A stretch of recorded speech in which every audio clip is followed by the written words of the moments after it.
Assalamualaikum warahmatullahi wabarakatuh.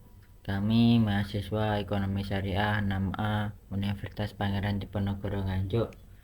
Di sini kami akan mempresentasikan mata kuliah kewirausahaan yang berjudul Manajemen Risiko Usaha dan yang diampu oleh Bapak Juniswanto SEMM. Di sini kami dari kelompok 9 yang beranggotakan 3 orang. Yang pertama ada Anjeli Miftahul, yang kedua ada Muhammad Rizky Fadilah, dan yang ketiga ada Muhammad Mika Merudin. Konsep resiko bisnis. Manajemen resiko adalah proses organisasi dalam mengidentifikasi, menilai, dan mengendalikan berbagai ancaman dan tantangan terhadap pencapaian tujuan. Tanpa adanya manajemen resiko, maka bisnis akan menghadapi permasalahan yang lebih besar karena tidak akan pernah mempertimbangkan tingkat resiko yang akan dihadapi.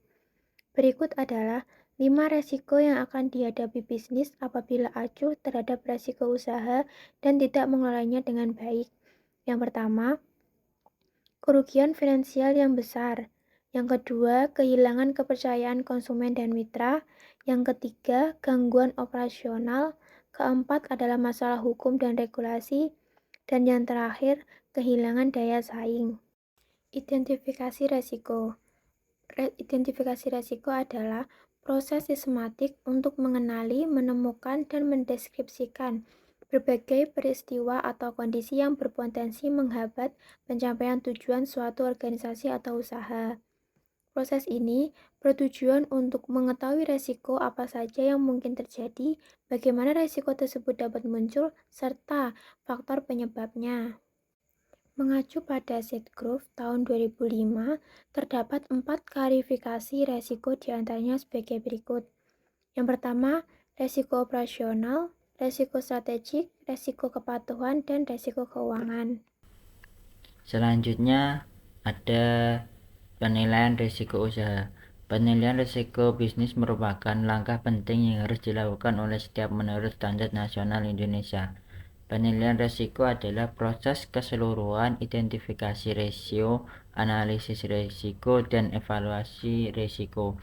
Tujuan dari identifikasi risiko adalah untuk mengidentifikasikan apa yang mungkin terjadi atau situasi apa yang mungkin mempengaruhi pencapaian sasaran dari sistem atau organisasi, individu maupun perusahaan untuk mengurangi dan mengendalikan kemungkinan kerugian. Selanjutnya adalah mengelola risiko bisnis. 1. Terminate, transfer, trades, dan tolerance. A. Pengendalian risiko atau risk control. Pengendalian risiko dilakukan melalui beberapa berikut. Yang pertama ada menghindari risiko. Yang kedua, manajemen risiko. Yang ketiga, meminimalkan risiko. Yang keempat, pemisahan risiko. 5. Kombinasi. B. Pembiayaan risiko. Beberapa cara yang dapat dilakukan antara lain: 1. Memindahkan risiko melalui asuransi. 2. Menanggung risiko sendiri, yang isinya A. Klasifikasi kerugian. B. Kewajiban mengganti kerugian orang lain. C. Kerugian personelia.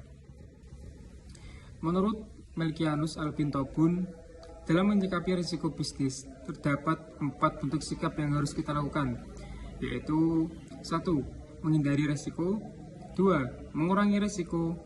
3. Memindahkan risiko. 4. Menerima risiko. Sekian presentasi dari kelompok kami. Mohon maaf kalau ada salah kata. Akhirul kalam, ihdinas siratal mustaqim. Wassalamualaikum warahmatullahi wabarakatuh.